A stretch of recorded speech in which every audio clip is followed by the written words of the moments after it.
A fé no servo, o Evangelho dos Milagres, é o assunto do nosso vídeo de hoje, da lição número 7 de primeiro trimestre de 2023, das edições Betel da Escola Bíblica Dominical, ok?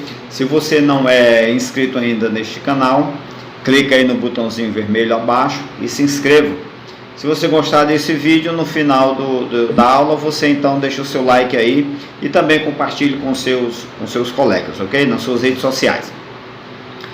Pois bem, essa é a lição de número 7, né? Como já falei, primeiro trimestre de 2023, nós estamos estudando nesse trimestre o Evangelho de Marcos, tá? O Evangelho que mostra Jesus Cristo como o servo, ok? E a nossa lição hoje vai mostrar aí alguns momentos da vida de Cristo, né?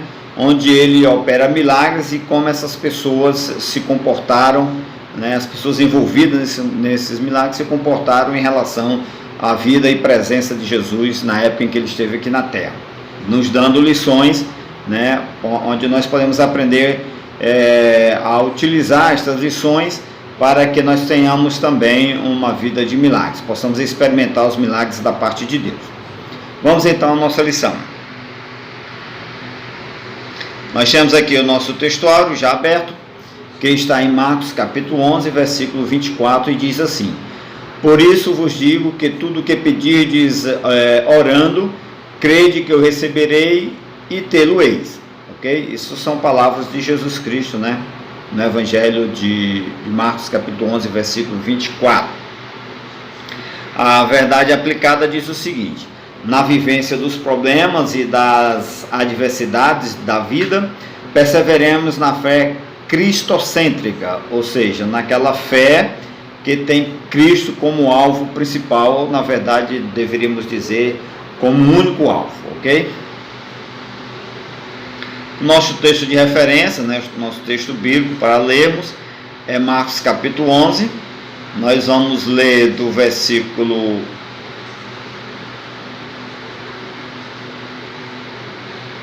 alguns versículos salteados, na verdade, né? 1, 3, 5, 6, 7, 10 e 11, tá bom? E diz assim o nosso texto: E alguns dias depois entrou outra vez em Cafarnaum e soube-se que estava em casa. E vieram ter com ele, conduzindo um paralítico trazido por 4. E Jesus, vendo-lhe a fé, disse ao paralítico: Filho, perdoados estão os teus pecados. E estavam ali assentados alguns dos escribas, que arrazoavam em seus corações, dizendo: Por que dizeste assim blasfêmias? Quem pode perdoar pecados, senão Deus? Ora, para que saibais que o Filho do Homem tem na terra poder para perdoar pecados, disse ao paralítico: A ti te digo, levanta-te, toma o teu leito e vai para a tua casa. Então esse é o nosso texto de referência, né?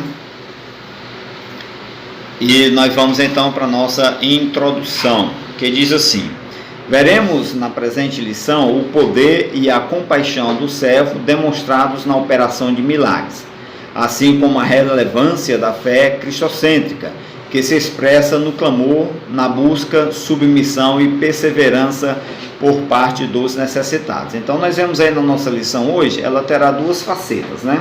Primeiro, o lado de Cristo, quando ele se compadece das pessoas e ele efetua o milagre em benefício daquelas pessoas. E de um outro lado nós vamos ver também a faceta das pessoas que precisavam de um milagre de Deus e como elas manifestaram a sua fé em Cristo, né? Que, diga-se de passagem, naquela época não tinha a importância, a relevância, né?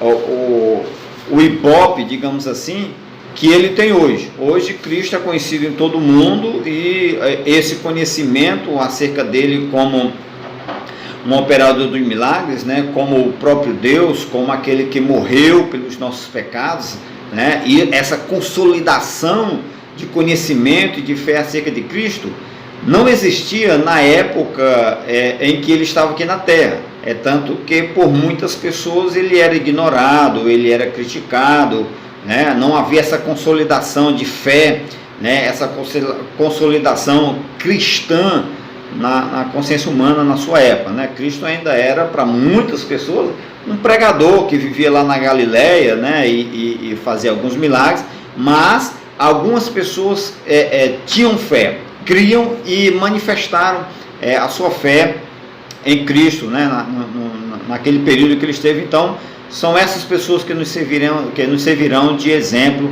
nesta lição, ok? Vamos então ao primeiro ponto, que é a fé no servo e suas consequências. Vamos ver aí então o que essas pessoas receberam por manifestarem a sua fé em Cristo.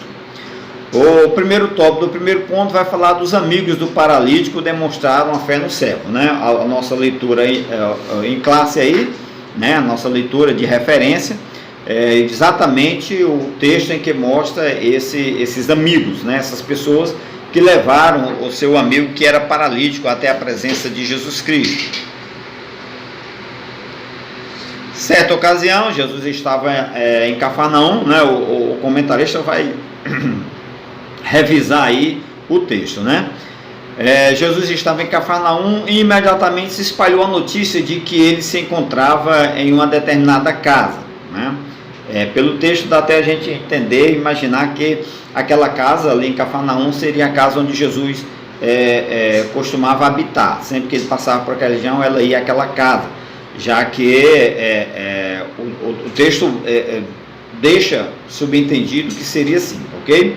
Mediante esta informação, se reuniram tantas pessoas que não havia mais lugar nem mesmo do lado de fora, perto da porta. Ora, se Jesus costumava passar ali, aquela era conhecida como a sua casa, o lugar onde ele morava naquela cidade, naquela região ali, naturalmente, quando ele chegava, certamente corria muito rápido a notícia de que Jesus, né, o pregador, o Messias, o mestre, né, o Rabi, estava na sua casa, ok? E foi o que aconteceu naquele dia, e como certamente, possivelmente acontecia todas as ocasiões em que Jesus chegava ali, né, a multidão então afluiu para a sua casa, né? Todos correram para a sua casa porque queriam ouvir as suas palavras e também receber o benefício dos milagres que ele fazia. Marcos escreve que enquanto Jesus estava anunciando a palavra, 4 amigos trouxeram um paralítico para ser curado pelo servo, né?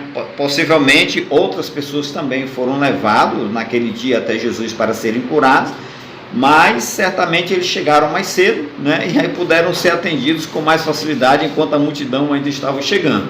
Esse paralítico chegou depois, né? Certamente pela dificuldade que era transportar ele, né? Ou ele ser transportado, né? Nós vemos aí que 4 pessoas eram necessárias para fazer o transporte daquele paralítico. Então, por ter chegado depois, quando a multidão já estava em volta da casa, né? Eles tiveram uma dificuldade muito maior, mas mesmo assim eles não desistiram, né, das dificuldades que apareceram, das dificuldades que eles tinham, e prosseguiram em demonstrar a sua fé, né? Então o texto lá do comentário continua: movidos por sua fé gigante, estes amigos venceram as dificuldades que o mundo apresentava quando tomaram a atitude de abrir um buraco no telhado da casa, fazendo o amigo chegar até a presença de Jesus, o servo, onde aconteceu, ou na verdade quando aconteceu o milagre, né? Então ele chegou ali na casa, havia muita gente ao redor, né?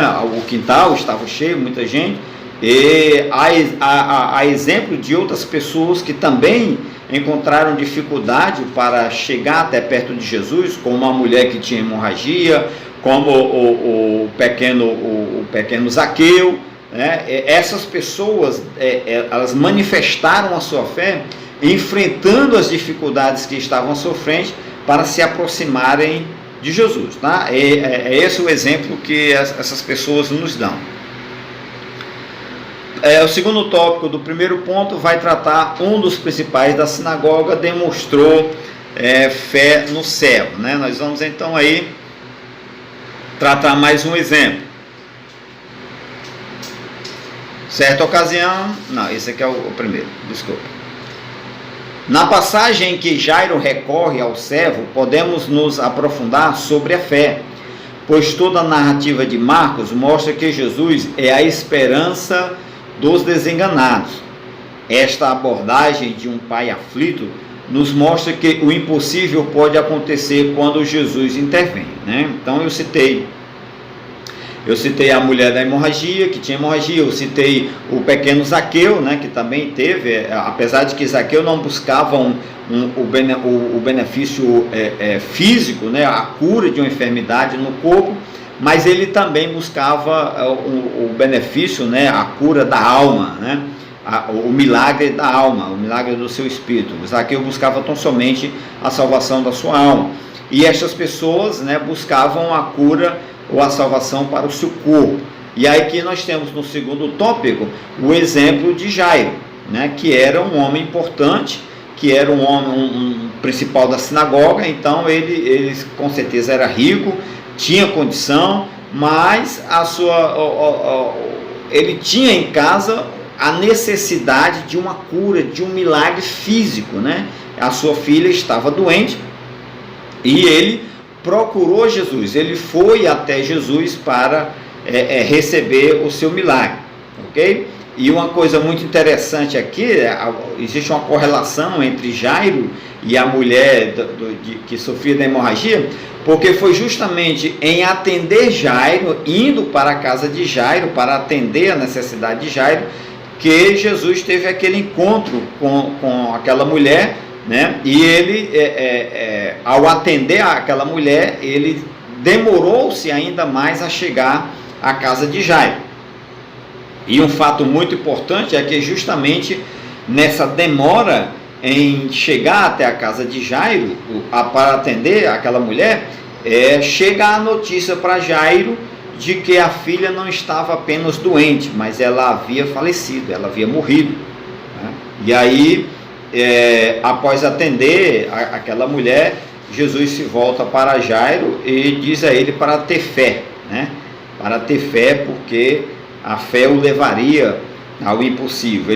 Jesus dá uma palavra de encorajamento a Jairo, porque o problema que Jairo havia levado até Jesus para Jesus resolver, ou seja, o milagre que Jairo esperava de Jesus, agora já seria humanamente impossível, porque a filha estava doente, né? A medicina não podia resolver o problema, mas agora a coisa estava mais difícil ainda. Então Jesus se volta para Jairo e lhe dá uma palavra de encorajamento e segue para a casa de Jairo, onde ele ali realiza, né, aquele grande feito, aquele grande milagre que foi não somente curar a filha de Jairo, mas agora ele traz a filha de Jairo de entre os mortos. Presenciamos neste evangelho que após Jesus curar o endemoniado de Cafarnaum, curar a sogra de Pedro, curar o leproso, curar o paralítico de Cafarnaum novamente, né? Curar um homem que tinha uma das mãos mirradas, curar a mulher que tinha um fluxo de sangue, olha só a lista de coisas. Ele agora ressuscita a filha única de um líder religioso, mostrando que ele também tem poder sobre a morte, né? Se você está acompanhando as lições, você já deve estar sabendo que Marcos apresenta Jesus como o servo, né? E na narrativa do seu evangelho, ele fala muito mais do que Jesus fez do que aquilo que Jesus pregou, né? E aí nesse tópico aí nós temos um exemplo bem forte disso, né? A relação de coisas que Jesus fez, ok? E Jairo, né? A filha de Jairo entra nessa lista, né? Depois de tantos milagres que ele havia realizado. Então você vê Marcos mostrando o que Jesus fez, passo a passo, né? Ali as obras de Jesus servindo as pessoas que estavam ao seu redor, ok? Então nós terminamos aí esse segundo tópico. Vamos então ao terceiro tópico do primeiro ponto, que uma estrangeira demonstrou fé no servo, né? Marcos diz que a intenção de Jesus ao entrar em casa, nos termos de Tiro e Sidom, era que ninguém soubesse de sua presença ali, né? Lá em Marcos capítulo 7, Jesus está lá no extremo norte de Israel, né? Já na divisa ali, na fronteira entre Israel Tiro e Sidom. E Marcos, na sua narrativa, mostra isso para nós, que Jesus queria um momento de sossego, né? Queria que a sua presença não fosse muito divulgada ali. Entretanto, vemos que ele não pode manter-se distante da execução de sua missão. Marcos conta que apareceu uma mulher cananeia que faz um pedido, uma petição, não para ela, mas para o servo libertar sua filha das forças que a oprimiu. A exemplo de Jairo, né, que foi até Jesus para buscar uma cura, um milagre para seu filho. Agora essa mulher, que não pertence à nação de Israel, ela não é uma mulher judia, né, era uma mulher cananeia, ela certamente vivia, né, e era originária, né, de Tiro e Sidom. Ela ouve que Jesus está ali nas cercanias, perto da sua cidade, e ela procura ir até Jesus para buscar alívio, né, para o sofrimento da sua filha. É curioso observar que Jesus se contrapõe de maneira no mínimo curiosa o pedido daquela mãe desesperada quando diz: deixa primeiro saciar os filhos, porque não convém tomar o pão dos filhos e lançá-lo aos cachorrinhos. É bom que se diga que alguns estudiosos da Bíblia são unânimes sobre esta interpretação.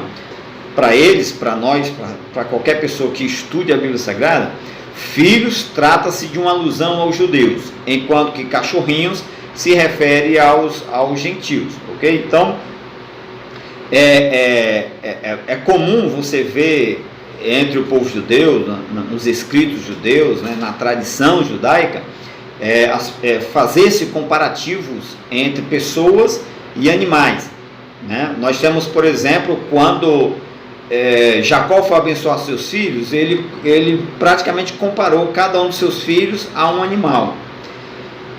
No livro de Cantares de Salomão, por exemplo, o noivo compara a sua noiva às éguas dos carros de Faraó, né, as éguas do Egito. Tá? Então, Jesus faz aí também esse mesmo jogo, né? Ele usa essa mesma tradição judaica e faz o comparativo, né? Ele diz que o povo de Israel são seus filhos, ao passo que as demais nações são os cachorrinhos. Então, cachorrinhos que ele fala aí é uma comparação, né? Ele faz uma alegoria aí, mostrando que primeiro ele deveria satisfazer o povo judeu, mas o seu ministério não seria só para o povo de Deus, estaria estendido também às demais nações. E tão surpreso quanto essa declaração, essa contraposição que Jesus fez ao pedido da mulher, é a humildade, né, e o desprendimento daquela mulher na busca, né, pela sua cura, pela cura da sua filha. Né? Quando ela então se volta para o mestre e diz: sim, Senhor, mas os cachorrinhos também comem das migalhas que caem do seu Senhor. Então ela mostra uma humildade tremenda, né? Ela mostra um desprendimento muito grande na sua fé, ao também contrapor a Jesus na sua alegação. Notamos que esta mulher, além de mediadora, era também sábia, pois responde ao servo corretamente, e assim ele responde positivamente e realiza o pedido daquela mãe, né? Há uma possibilidade muito grande de que Jesus tenha feito aquilo exclusivamente para demonstrar, né, para provocar e demonstrar a fé que aquela mulher tinha nele, porque não precisa que você fale ou que você haja para que Deus saiba o tamanho da sua fé. Então Jesus, sabendo o coração daquela mulher, o quanto ela estaria disposta a manifestar a sua fé, ela faz uma provocação a ela, né? Com estas palavras, com essa contraposição, essa resposta contraposta. E aí a mulher responde à altura e mostra o tamanho da sua fé para com o nosso Senhor Jesus Cristo. E assim ela alcança o seu milagre, a sua bênção, ok? E aí nós terminamos assim o nosso primeiro ponto. Vamos então para o nosso segundo ponto, que é recorrer ao servo vivenciar milagres, ok? Então nós vamos ver aí mais alguns exemplos, né? Como por exemplo, recorreram a Jesus pela cura da sogra de Pedro, que é o primeiro tópico aí do segundo ponto. Nos 3 anos do seu ministério na terra, Jesus realizou vários milagres. Um desses milagres foi a cura da sogra de seu discípulo Pedro. Marcos informa que, ao entrar na casa de Pedro, falaram do estado de saúde da pobre mulher, que estava febril. Diante da seriedade do problema, Jesus não hesita em ter misericórdia daquela pobre mulher. Afigura-se que entre os evangelhos, que uma das razões da cura dos enfermos no ministério de Jesus estava em sua capacidade de demonstrar compaixão.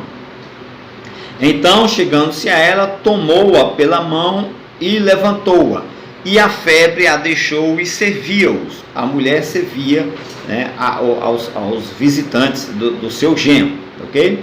No texto encontra-se o registro de que Jesus repreendeu a febre e aquela mulher foi imediatamente curada e passou a lhe servir. Um ponto muito interessante aí é que a gente sabe que febre não é doença, febre é sintoma, ok?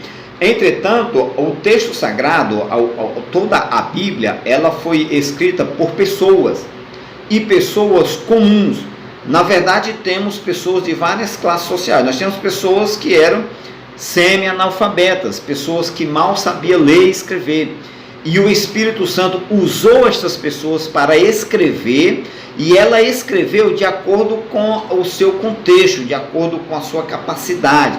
Então, nós vemos na Bíblia Sagrada passagens, textos que falam de coisas comuns do dia a dia. Alguém às vezes usa esse texto para dizer, tá vendo, tá errado o texto, a febre não é uma doença, a febre é um sintoma, mas estas palavras, este relato bíblico foi escrito por pessoas comuns.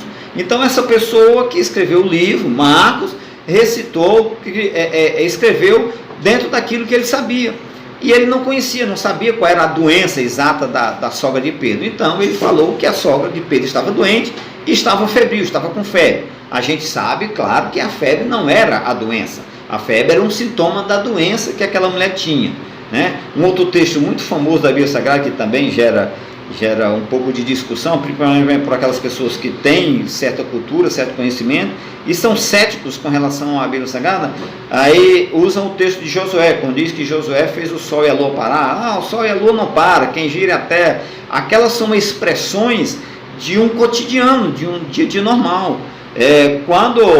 Hoje mesmo, no nosso dia, com tanta tecnologia, com tanto conhecimento acerca da ciência, a gente diz, poxa, hoje o sol nasceu às 6h30, por exemplo. Claro, isso é uma expressão comum, não é o sol que nasce, né? A terra que gira e aí o sol aparece para nós.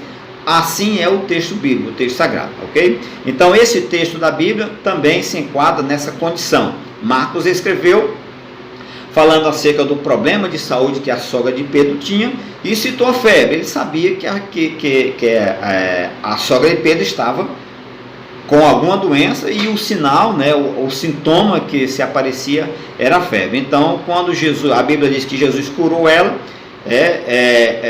não está dizendo que Jesus curou a doença chamada febre, não. Diz que ele a curou e a febre, ou seja, o sintoma da doença que estava sobre ela, quando Jesus curou a doença, o sintoma, que era a febre, desapareceu, ok? Vamos então aqui para o nosso segundo tópico, do segundo ponto, que é o leproso recorreu ao servo por sua cura, ok? Por falta de espaço, não é possível relatar aqui todos os milagres realizados por Jesus, isso é óbvio. Contudo, os muitos milagres relatados nos 4 evangelhos foram escritos para que tivéssemos fé que Jesus é o Cristo, o servo de Deus. Um destes milagres realizados pelo servo encontramos nos evangelhos sinóticos, quando um leproso se aproxima dele, rogando-lhe que o cure daquela terrível enfermidade. E aproximou-se dele um leproso que, rogando-lhe, pondo-se de joelhos diante dele, lhe dizia, se queres, bem podes limpar-me. Então nós estamos aí vendo a citação de mais uma situação, né, em que uma pessoa que precisa de um milagre usa a sua fé, manifesta a sua fé, indo até Jesus, rompendo as dificuldades, né? Porque a dificuldade que este homem tinha, ela era semelhante à dificuldade que a mulher que tinha hemorragia tinha, porque tanto o leproso quanto a pessoa que sofria de hemorragia, pela lei, eles deveriam ficar isolados, em um lugar à parte, eles não poderiam entrar entre as pessoas, estar entre as pessoas, ir para o meio da multidão, não podia entrar na cidade. Mas este homem, né, ele vai até Jesus, e nós sabemos que onde Jesus estava, sempre havia uma grande multidão, então aquele homem, a exemplo da mulher da hemorragia, entra no meio da multidão, vai, se aproxima de Jesus, rompe as barreiras, né, rompe a lei que o proibia de fazer aquilo, para poder alcançar o seu milagre, ok? Isso acontece com esse leproso, e ao ir até Jesus, prostrar-se diante do Senhor e suplicar pela misericórdia de Deus, né? Jesus então atende o seu pedido e lhe cura. Nesta hora, assistimos que mais uma vez o Filho de Deus teve compaixão e disse: quero ser limpo. Afigura-se que após dizer estas palavras, no mesmo instante, a lepra desapareceu e aquele homem ficou curado, né? Então nós temos aí, aquele homem vai até Jesus, se prostra diante de Jesus e diz para Jesus: Senhor, se tu queres, tu pode me tornar limpo, né? E Jesus então, a resposta dele é simplesmente magnífica, maravilhosa, né? O homem diz: Senhor, se tu queres, tu podes. E aí Jesus diz para ele: sim, eu quero, né? Isso é tremendo, isso é maravilhoso. Sim, Deus quer fazer o milagre. Sim, Deus se importa com você. Sim, Deus está pronto a te atender. Sim, Ele pode fazer aquilo que você precisa dele, ok? Terceiro tópico do segundo ponto, nós vamos para o cego Bartimeu, né? São muitos exemplos que nós estamos vendo aqui, e há muito mais escrito na Bíblia, e há muito mais que não foram escritos na Bíblia Sagrada, ok? Não temos dúvidas algumas de que, ao restabelecer a visão do cego Bartimeu, Jesus transformou todas as áreas da sua vida, da vida daquele homem. É claro, é óbvio, uma pessoa que não consegue enxergar, uma pessoa que é cega, ela tem limitações em praticamente todas as áreas da sua vida, né? Se na época de Jesus já era assim, imagine nos nossos tempos, com tanta modernidade, né? Com tanta dificuldade de locomoção, principalmente nas cidades grandes, né? Onde nós temos calçadas, nós temos elevadores, escada, um sobe e desce, um desnível muito grande no relevo, né, das cidades grandes. Então as pessoas que são cegas, também as pessoas que têm paralisia, elas sofrem restrições em muitas áreas da sua vida. Bartimeu não era diferente. Podemos dizer que Bartimeu agradou ao servo, pois mostrou ser um homem de fé. Marcos relata que, ao ouvir alguém dizer ser Jesus de Nazaré que estava passando por ali, o cego começou a gritar dizendo: Jesus, filho de Davi, tem misericórdia de mim. Uma das coisas mais legais de se aprender sobre o cego Bartimeu é que ele estava ali à beira da estrada, estava mendigando. Aquela estrada era uma estrada movimentada, e nós sabemos que uma pessoa que é cega, ela desenvolve mais a sua audição, o tato e etc. E Bartimeu consegue identificar algo diferente naquele dia, né? Aquele barulho da multidão, das pessoas, os mercadores para lá e para cá, os viajantes que chegavam e saíam de Jericó, alguma coisa estava diferente para Bartimeu. Bartimeu percebe a diferença e pergunta: o que está acontecendo aí? Que coisa diferente essa daí? E alguém diz para ele: olha, é Jesus, aquele Nazareno lá, o pregador lá da Galiléia, ele está passando aí. E aí Bartimeu com certeza ouviu muito falar sobre o que Jesus estava fazendo, né? Então imediatamente ele: opa, esta é a minha oportunidade. E passa então a clamar, a gritar, para ver se ele conseguia alcançar, né, Jesus com o seu grito, e aí poder ter o seu milagre, aproveitar aquela oportunidade, ok? Observamos na história deste cego o verdadeiro motivo pelo qual a Bíblia enfatiza que sem fé é impossível agradar a Deus. Este versículo, né, essa lição que a Bíblia nos dá está em Hebreus capítulo 11, versículo 6. Se bem observado, Bartimeu podia ser cego fisicamente, contudo conseguia enxergar o invisível, ou seja, ele era cego dos olhos, mas não era cego da mente, da alma, do espírito, né? Ele podia muito bem enxergar aquela oportunidade, a oportunidade de ter os seus olhos curados, né? De ter o seu problema sanado, a sua doença, ser liberto da sua doença. Então, os olhos estavam cegos, mas a mente estava vendo o invisível, né? A mente estava vendo aquela oportunidade que Deus estava lhe dando, e ele imediatamente passou a manifestar a sua fé, gritando, pedindo que Jesus tivesse misericórdia dele, o que não foi diferente, né? Jesus, ao ouvir Bartimeu clamar por ele, ele para a multidão, chama Bartimeu até ele. Bartimeu, então, diante de Jesus, recebe a cura. Jesus faz aquele milagre, atendendo aquele cego, né? Todas estas pessoas, todos esses exemplos que nós estamos vendo nesse ponto, nesta lição, aqueles outros que estão escritos, mas não são citados nesta lição, e também a gente pode entender que todos os demais milagres feitos por Jesus, eles nos mostram o quão é importante a gente acreditar, a gente ter fé, a gente crer, né, e manifestar esta fé, manifestar essa crença, né, essa força maravilhosa que existe dentro de nós, chamada fé, ok? Nós terminamos assim o segundo ponto. Vamos então para o terceiro ponto da lição, que é: a fé no servo nos mantém firmes. Primeiro tópico do terceiro ponto diz assim: a fé no servo realiza o impossível. Marcos descreve que Jesus saiu dos termos de Tiro e Sidom e foi até o mar da Galileia pela região de Decápolis. O fluxo da história nos faz ver que nesta hora algumas pessoas trouxeram-lhe um homem que era surdo e falava com dificuldades. Estes rogaram a Jesus que pusesse a mão sobre ele. Como podemos ver, Jesus tira o homem do meio da multidão, põe os dedos nos ouvidos dele e, cuspindo, tocou na língua do homem. Nesta hora, Jesus olhou para o céu, deu um suspiro profundo e disse ao homem: Efatá, ou seja, abre-te.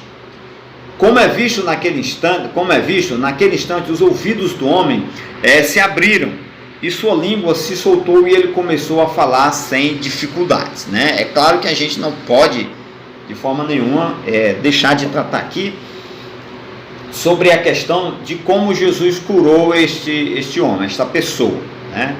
Jesus, Deus, ele tem diversas formas de operar. Ele não é engessado, ele não é limitado. Ele faz aquilo que lhe apraz, da forma que lhe apraz. E Jesus, na sua forma humana, Deus, aliás, na sua forma humana, como Jesus de Nazaré, ele, em seus muitos milagres que ele fez, ele atuou, ele fez, ele executou a sua obra de diversas formas diferentes. Nós tratamos agora há pouco sobre o paralítico, né? Sobre o leproso. O leproso veio até Jesus, se prostrou diante dele e disse: Senhor, se tu queres, tu podes me curar. Jesus simplesmente olha para o homem e disse: quero ser limpo. Pronto, só isso. E aí o rapaz ficou imediatamente curado da sua lepra, né? A sua pele ficou imediatamente curada. Ele simplesmente disse: quero ser limpo, né? Uma outra ocasião muito importante para a gente citar aqui é o paralítico de Betesda. Jesus chega naquele local, havia muitas pessoas doentes. Ele poderia ter curado a todos eles. Jesus vai diretamente àquela pessoa, aquele paralítico, e diz: ô meu amigo, você quer ficar curado disso aí? Aí o paralítico: não, senhor, não tenho ninguém que me leve lá, eu precisava que alguém me levasse lá. Não, mas eu vim aqui para resolver o teu problema. Estende a mão, pega o paralítico pela mão, põe o paralítico de pé, pode ir para casa. Pega a sua cama e vá para casa. Olha só que coisa interessante. Quando ele vai, a filha de Jairo, por exemplo, Jesus chega ali, está aquela multidão de gente, todo mundo chorando, aquela coisa, a menina estava morta. Então ele vai até o quarto onde estava a criança, com certeza havia, os parentes ali estavam, as carpideiras estavam ali chorando, né? As carpideiras eram pessoas pagas para chorar nos funerais, para dar aquele ar de velório. Pois bem, então Jesus manda todo mundo sair. Jesus manda todo mundo sair, fica sozinho com a família, o pai, a mãe e 3 discípulos, só eles. E aí ele põe a mãe sobre aquela criança, levanta aquela criança e a criança ressuscita. A viúva de Naim vem saindo com seu filho no caixão, ele para o caixão, vai lá e toca no caixão. Ok? Uma outra ocasião, um outro cego, Jesus cospe no chão, molha a areia ali com a sua saliva, passa nos olhos do cego e manda o cego ir se lavar lá no tanque de Siloé. Aqui, neste caso, o homem tinha o problema de audição, né, e de fala. E Jesus coloca os dedos no ouvido daquele homem, olha para o céu e manda que os ouvidos se abram. Depois ele cospe, o texto não fica claro se ele cuspiu diretamente na pessoa, ou se ele cuspiu em algum lugar, e pegou a sua saliva e colocou, passou na boca, na língua daquele homem. Aquele homem passou a ouvir e passou a falar. Então nós vemos que Jesus Cristo operou de diversas formas. A gente não pode engessar a Deus e dizer, olha, você só pode curar dessa forma. Então Jesus usou a sua criatividade. Não adianta você tentar entender por que Jesus, ao leproso, simplesmente mandou, disse que queria que ele ficasse. Jesus nem mandou, fique curado, né? Aliás, ele disse, quero sim ser limpo. Ele só falou. No outro ele colocou lodo nos olhos. Aqui ele cuspiu e passou saliva na língua. Não adianta você discutir por que Jesus age dessa forma. Ele age do jeito que ele quer, ele é Senhor, é soberano, né? Aliás, na verdade, é um modo de ele falar para nós, de ele nos dar uma lição muito importante, que ele tem diversas formas de agir, que a gente não precisa se preocupar, porque aquela coisa que a gente pensava não aconteceu daquele jeito. Deus está trazendo um milagre para nós de uma outra forma, de um outro jeito. Isso é maravilhoso. Não é uma razão para a gente fechar nossa mente, nosso coração e achar que está errado, que Jesus está errado, que ele não devia ter feito aquilo, ou que a Bíblia não devia ter escrito isso. Não, muito pelo contrário, é maravilhoso nós vemos que nosso Deus, ele age de diversas formas, de diversas maneiras diferentes, e isso mostra que ele é pessoal, ele não é uma fonte de poder, uma energia que emana do universo. Não, ele é uma pessoa, ele tem escolhas, ele tem formas diferentes, ele tem personalidade. Num dia, em um momento, com uma pessoa ele age de um jeito, em outro dia, em um outro momento, com outra pessoa ele age de outra forma. Isso mostra que ele é uma pessoa, ele é um ser pensante, maravilhoso, soberano, e está acima de todo o nosso conhecimento, de todas as nossas forças, de toda a nossa existência, ok? É isso que nos mostra esse texto da Bíblia Sagrada. Bom, vamos então ao segundo tópico, do terceiro ponto: a fé no servo faz a diferença. Talvez você me pergunte, mas como manter a fé diante de tantas aflições? Daí não ser exagero responder que sabemos que não é simples. Contudo, entendemos que através da fé em Jesus testemunharemos o agir e a providência de Deus em nosso viver. Para que sejamos bem compreendidos, é bom que se diga que quando sentirmos que estamos enfraquecidos na fé, devemos pedir a Jesus que não nos deixe descuidar, que nos sustente na direção certa. Assim, nossa fé estará sempre em ascensão e fará com que não nos aflijamos diante das dificuldades.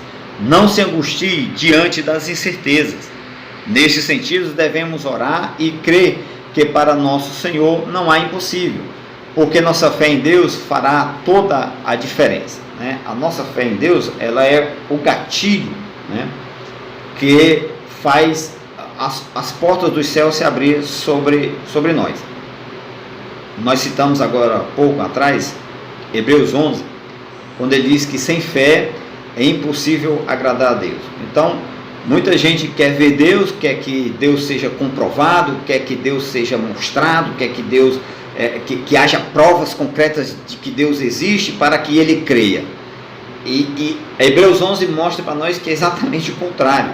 A gente precisa primeiro crer para depois ver, né? Muita gente quer primeiro crer, quer primeiro ver para depois crer. A fé, ela age ao contrário. A fé nos faz crer primeiro para depois ver. É impossível que você tenha a comprovação, a prova de que Deus existe sem que antes você creia que ele realmente existe, mesmo sem ver e sem ter a prova. Isto é fé, né? É isso que Hebreus 11 diz: o firme fundamento das coisas que se esperam, daquilo que a gente não vê, daquilo que não está aos nossos olhos, daquilo que nós não podemos apalpar. Confirmação, certeza, isso é fé, ok? A fé no servo produz milagres, é o terceiro tópico do terceiro ponto. Podemos dizer, sem medo de errar, que não basta apenas acreditar em nosso Senhor se não expressarmos nossa fé nele. Todos esses exemplos que nós temos visto ao longo dessa aula mostram para nós que essas pessoas que tinham fé, elas expressaram a sua fé, manifestaram a sua fé com palavras ou com ações, tá bom? Notamos que Marcos, em seu evangelho, nos mostra que se depositarmos nossa fé em Jesus, é possível testemunharmos um milagre em meio às tempestades da vida. Neste evangelho, assistimos que, enquanto o Filho de Deus esteve na terra, ele sempre socorria os necessitados que eram conduzidos até ele. Desse modo, podemos dizer que a fé em Jesus Cristo é um manancial inesgotável de possibilidades. Veja isso. A fé em Cristo é um manancial inesgotável de possibilidades e impossibilidades, ok? Então nós temos aí a conclusão do nosso terceiro ponto, né? A fé no servo nos mantém firmes. Vamos então à nossa conclusão. Como visto nesta lição, o milagroso agir do servo está intimamente relacionado ao exercício de seu ministério, porque seus milagres são a confirmação de sua divindade e o testemunho do cumprimento das promessas de Deus para o seu povo, ok? Uma coisa que sempre perguntam muito acerca dessa questão de milagre é porque hoje não se vê mais tantos milagres como se vê nos relatos da Bíblia Sagrada. Ora, veja bem, cada livro tem o seu propósito, a Bíblia como um todo tem o seu propósito. E quando Marcos ele escreve tanto sobre milagres, é porque ele queria nos mostrar acerca do serviço, né, desse desprendimento do Salvador em ajudar, em manifestar o seu poder, fazendo milagres, né, operando, trabalhando em função da humanidade. Então, esse é o propósito primário. Depois nós temos no livro de Atos dos Apóstolos muitos milagres sendo feitos pelos apóstolos.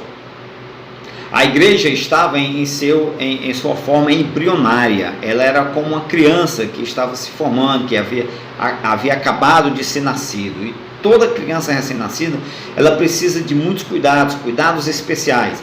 E Deus tratou a sua igreja lá no princípio assim, com cuidados especiais, né? Então a igreja precisava muito mais daquela manifestação de milagre de poder naquela época do que na nossa época.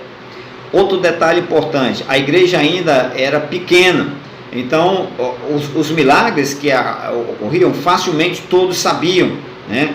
Todos tinham acesso ali àquelas informações, e então se manifestava muito rápido. Os milagres não pararam de acontecer. Ainda hoje nós temos pessoas que são curadas de lepra, que são curadas de paralisia, que são curadas de câncer, que são curadas de AIDS. Só que a igreja hoje não é mais aquele bebezinho que está ali, que precisa de cuidados especiais. Hoje a igreja é como uma moça, uma mulher que está se preparando para o casamento, então é uma pessoa formada. Hoje a igreja tem a sua estrutura, hoje a igreja tem a doutrina, hoje a igreja tem a palavra de Deus completa, hoje a igreja tem outros meios pelos quais ela pode ter fé, ela pode subsistir, sem precisar daquele cuidado especial de ter que ver um milagre acontecer para poder acreditar, para poder crer, ok? Isso não quer dizer que os milagres deixaram de acontecer, os milagres continuam acontecendo, só que a igreja está muito espalhada, hoje ela é um organismo enorme, gigante, então os milagres acontecem e nem sempre a gente tem conhecimento dos milagres que acontecem, ok? Então, são essas as razões. Primeiro, a igreja é muito grande hoje. Segundo, ela não necessita de ter que ver milagre acontecer para poder crer, para poder ser igreja, ok? São essas as razões porque os milagres não acontecem tanto. Isso não quer dizer que os milagres não acontecem mais. Os milagres acontecem sim, eles continuam acontecendo e você pode ser o protagonista de um milagre. Se você tem uma grande necessidade, manifeste a sua fé em Cristo e o milagre vai acontecer na sua vida, ok? Então esta é a lição de hoje, a lição de número 7 das lições EBD das edições Betel, ok? No nosso primeiro trimestre de 2023, ok? Então se você gostou dessa aula, né, deixe o seu like aí, não esqueça de deixar o seu like.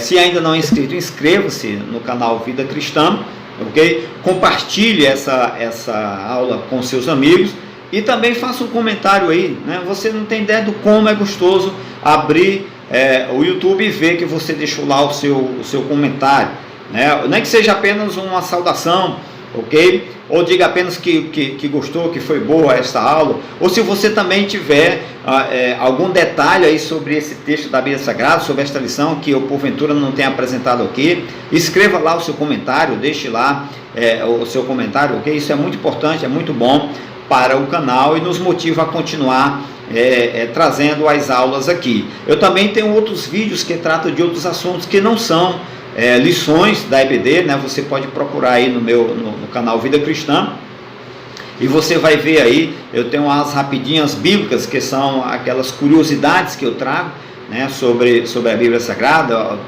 assuntos polêmicos da Bíblia. Você pode ver isso também no canal, tem algumas pregações também. Então nos ajude a manter este canal no ar. Fico com Deus e até a próxima. Foi um prazer muito grande estar com vocês durante este tempo. Deus te abençoe.